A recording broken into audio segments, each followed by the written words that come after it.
It's time for another Dice Tower review with Zee Garcia.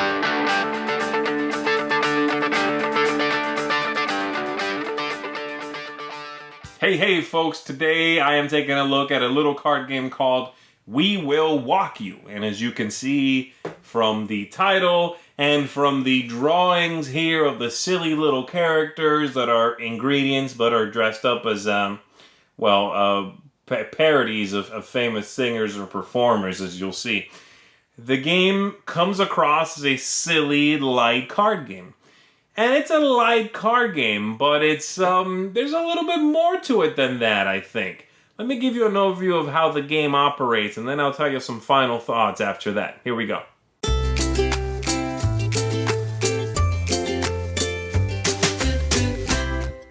Here's what the game looks like set up. In this case, it's a setup for 3 players.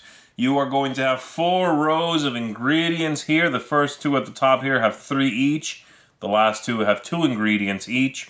You set up 6 coins and 4 coins next to these 2 rows and these 2 rows at the bottom, respectively. You're going to put up a number of woks based on the number of players. There are some leftovers here that we just put back in the box. And then every player is given 3 coins, and you are ready to begin. Any extra coins just go away.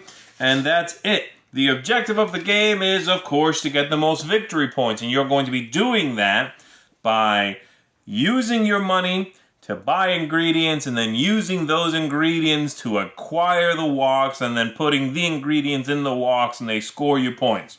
So, basically, the way most of these operate, and I'm not going to go over every single one, but this is the general idea. If you have the specific combination that the wok illustrates, you can put them in there and you can score that many victory points. So for example, let's take a look at this one. This one says you need 2 chickens, you need 2 fish, and you need the 1 shrimp there. If you can get that combination in here, you're going to get 12 victory points, and that's how that works. If you, some of them just score specific things, and they even do so individually. So for every broccoli, you get 2. For every tuna fish, you get 1. And so on. This is 20 points, but a much harder combination. And some of the other ones do other specific things. So, you're trying to get those, as I said, and put the ingredients in there. On your turn, you are going to do one of 3 different things. You are going to take a coin, take money. That's the simplest thing. So let's say it's my turn. I want to take money. I simply pick one of the 2 piles of money. I take a coin. I add it to my hand of money. That's my turn. It's the next player's turn. The second option is you can buy a row of ingredients. You are going to pay the as many coins as are next to that row. That's the cost of the grouping of ingredients. So let's say I took a coin. The next player wants to buy, let's say, this row here. They can pay 3 coins because that's the cost of the row. They will go into the row.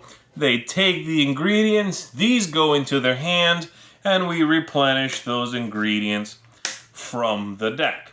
And it's the next player's turn. Final option on your turn is you take a wok card itself, and that is going to require you to play cards from your hand of ingredients with 4 matching symbols.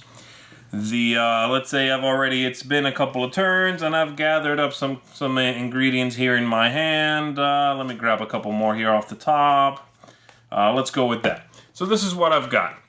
And what I need to play is, I'm just checking the corners now, the symbols. I need to play 4 of the same thing and I can grab one of the wok cards. The stars are wild. And so I could play the spoons and 2 stars, that's 4. I would put these face up in front of myself and I would take any one of these I want to. Obviously, you're hoping to combine how you're acquiring these with the items you are actually putting on the table. And so, let's say I want, instead of doing that, I'm hoping to acquire this card here. Well, instead of playing this chicken maybe I'll use the broccoli instead. That's also too wild.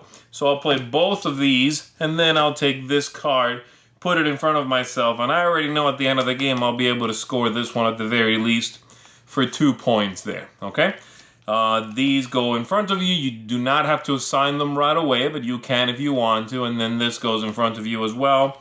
And it's the next player's turn. That's it. It's quite simple. And so you are going to continue doing this until you are no longer able to replenish both rows of cards next to a stack of money. Everybody gets one more go. And then you count up your victory points based on, again, anything you can assign to the woks. Whoever has the most victory points is the winner. And then if there's a tie, any leftover ingredients that you could not assign, that would be a tiebreaker. But that's pretty much it. Take money, so you make these things cheaper by doing that. Then use that money to buy these. Turn the sets up here in the corner, and that's the only thing you use the corners for, pretty much. To then buy woks and assign the ingredients to those woks however you need to, and see who gets the most victory points. And that is how you play We Will Wok You. This is a game that right away I found silly and charming because of that theme. I thought it was cute. Yeah, it's a little goofy, but I like that kind of stuff. I like goofy card games for the most part, And so I was ready to enjoy it, but it did surprise me with how clever and interesting the choices are. I like the way that you can manipulate the market by making something cheaper while making yourself more rich. I like that. I like the sort of two-step set collection where you are buying an ingredient for that ingredient, but you need to be careful about what the items in the top corner are there, because you want to make sets of those as well, just to grab the wok cards, And so, and then which one you buy is an important choice, depending on what ingredients you've been collecting and playing in front of you. So there's more tactics here than was readily apparent to me when I first checked out the game. And so that's really cool. I was very impressed by it. It's a quick game, too, for how much is going on, like how many interesting choices you do get in the game.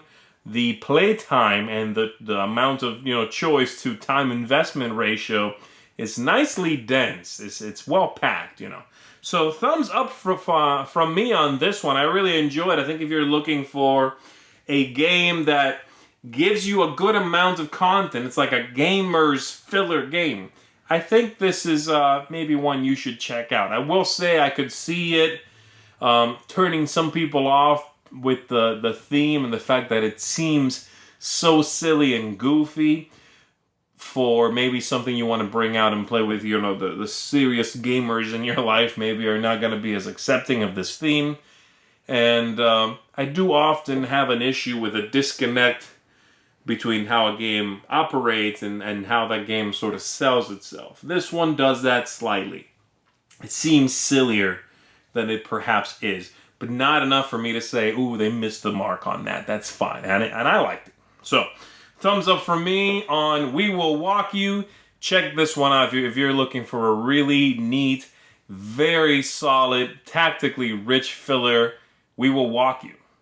Thanks so much for watching the Dice Tower videos. Find more great videos and reviews, as well as our top-rated audio podcast at Dicetower.com. You can also find other great shows at Dicetowernetwork.com. I'm Eric Summerer, and you've been watching The Dice Tower.